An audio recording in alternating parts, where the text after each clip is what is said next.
হ্যাঁ, আসসালামু আলাইকুম প্রিয় দর্শক। তো দেখেন এই যে বাচ্চাটার কি সুন্দর চুল। হ্যাঁ, তা ওর মাকে বলে এলাকার মানুষ, আশেপাশের লোকজন যে চুল কাইটে নাড়ে বললে ও বলবে বেশি। তো এগুলো একেবারে অবৈজ্ঞানিক কথা, এরকম কোনো ভিত্তি নেই।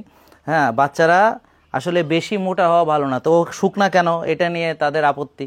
হ্যাঁ, বাচ্চা এত শুকনা, বাবা মা এত সুন্দর স্বাস্থ্য, মানে তারাও কিন্তু মোটা সোটা। তো এখন এই যে বাচ্চাদেরকে মোটা বানাইতে হবে, এই প্রজেক্টটা, এটা তো আসলে সেই গরুর মোটা তাজাকরণ প্রজেক্টের মতোই হয়ে গেল, সেই ফার্মের সেই রেজড গরু ছাগলের মতো ব্যাপার।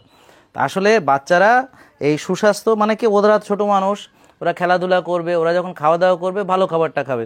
যেমন এই বাচ্চা, ওর মা বলতেছে সে খাইতেছে না, আমি দেখলাম যে সে কলা খাইতেছে, নিজে খুলে নিয়ে আসে, আম্মু কলা খাও।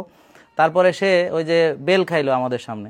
তা এখন সে তো ভালো জিনিস সবই খায়, তাহলে সবাই বলে মুরব্বীরা যে ওরে বেশি করে ভাত দিয়ে মাইকা খাওয়াইতে হবে।